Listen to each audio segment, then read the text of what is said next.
Oh, hello. You caught us during our midday meditation as we gaze out the Bayview window and stare at our neighbors and contemplate why they're home on a Tuesday afternoon. And I thought for Easter, in the name of Jesus Christ, I would read from the book of Michael, Insubordination and Full Release.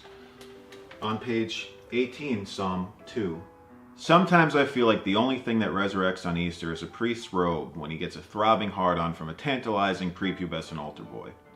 I despise the idea of Easter, though I do like dying Easter eggs and having a good brunch, but the concept of a resurrection is rather sickening to the soul. The only time the word resurrection should be used is when describing zombies or a cumbersome man's flaccid penis.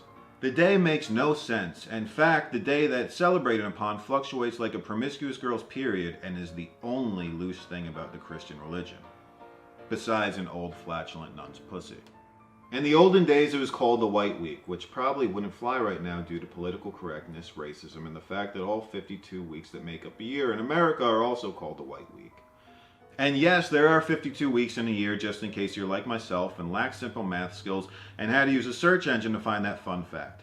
Even Alexa asked me if that was a real question, that heedless cunt. It is rumored, just like everything else in the Bible is based upon, that Lent, the 40-day period where you reflect and have penance, which I might add shares the synonym self-punishment, was created due to Jesus' 40-day journey into the woods while he was repetitively tempted by the devil.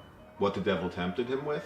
Who knows? But being that any natural human emotion is pretty much a sin according to Christianity, and you must feel bad for it because the Christians love when you feel bad for shit you did, or even shit you didn't do, I'm rather doubtful that Jesus encountered any devil in the woods, other than seeing that whore Mary Magdalene getting bukkakied by a group of angry crusaders. I think I'm overlapping timelines to keep things interesting, reference X-Men, which is impossible to do when you take the Bible literally. It's very alliterative. And with all honesty, I do think the Virgin Mary was actually a virgin to an extent.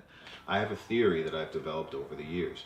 It begins with a watering hole forested with heavy brush, with only one massive rock overlooking the thick shrubbery. Beautiful virgin women would bathe at this watering hole, and they would undress, releasing their flowing bush hair into the air, splashing each other and having a good time. Little did these virgins know, in the bushes, not their bushes, the green, vibrantly shrub bushes, something was lurking. One day, a woman by the name of Mary was walking through the woods, and she came upon a tall rock that overlooks the bath area. She climbed upon the rock and took off her lightly flowing dress and sat down, soaking in the vitamin-rich sun, which they say gives you cancer. Who is they? That's a story for another day. Anyway, befuddlement fills her face. She rises to her feet and sees that she sat in something.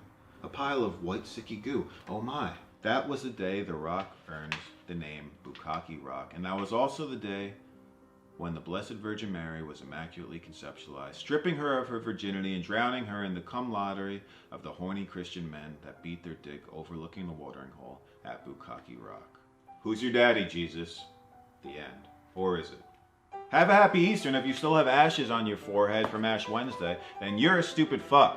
And if you gave up showering for Lent, don't make us suffer. Wash your little taint. Scrub it.